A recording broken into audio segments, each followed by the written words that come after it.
Le gainage, c'est l'arme fatale de l'athlète. Sais-tu pourquoi? On t'explique tout dans cette vidéo. Le gainage vous permet de transmettre les forces, de créer un mouvement et surtout de résister aux contraintes et à la déformation d'un objet ou d'un adversaire. Mais attention, faire des crunchs ou du gainage sur les coudes, ce n'est pas la solution pour vous athlétiser. La programmation en gainage est bien plus complexe que ça. Midline, core to extremity, torque, type de gainage et transfert. Si tu n'es pas au point sur tout ça, tu peux rejoindre notre guide de la préparation physique disponible dans la description. D'ailleurs, nous allons aborder chacun de ces sujets. Commençons par la midline. La midline, c'est un maillon clé de la performance et de l'athlétisation. Elle est composée de votre sangle abdominal mais aussi de vos lombaires. Le travail en synergie entre ces deux groupes musculaires, sangle abdominale, lombaire, ancre des positions solides et stables pour mieux exprimer son potentiel athlétique au travers du geste sportif.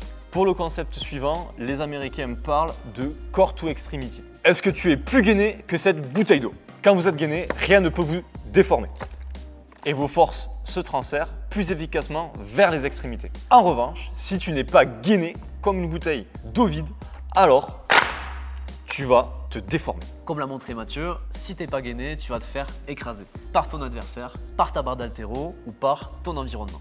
Si tu ne veux pas que ton coaching ou que ta pratique sportive soit écrasée, tu peux consulter notre guide pour tout savoir sur le gainage. Retrouve le lien en description. Troisième concept que nous voulons aborder, c'est celui du torque. Le torque, c'est la capacité à créer une tension dans une ou plusieurs zones du corps en simultané, accompagné d'un engagement total de la sangle abdominale. C'est très souvent le cas dans de nombreuses actions de nombreux sports. Le gainage ne se travaille pas que de manière statique. Vous pouvez y ajouter de l'instabilité, du dynamisme, du travail rotatoire ou anti-rotatoire. En fait, tout ça, ça entre en jeu dans un processus d'athlétisation d'un sportif. En tant que coach, il est évident que vous devez tous les connaître. Pour conclure, le gainage est une véritable arme pour le sportif. Nous en avons marre de voir des gens mal le réaliser, mais surtout de voir des sportifs qui ne font pas ce qu'il faut pour optimiser leur performance. En tant que coach ou préparateur physique, voire même kiné, tu dois savoir comment le développer et l'inculquer.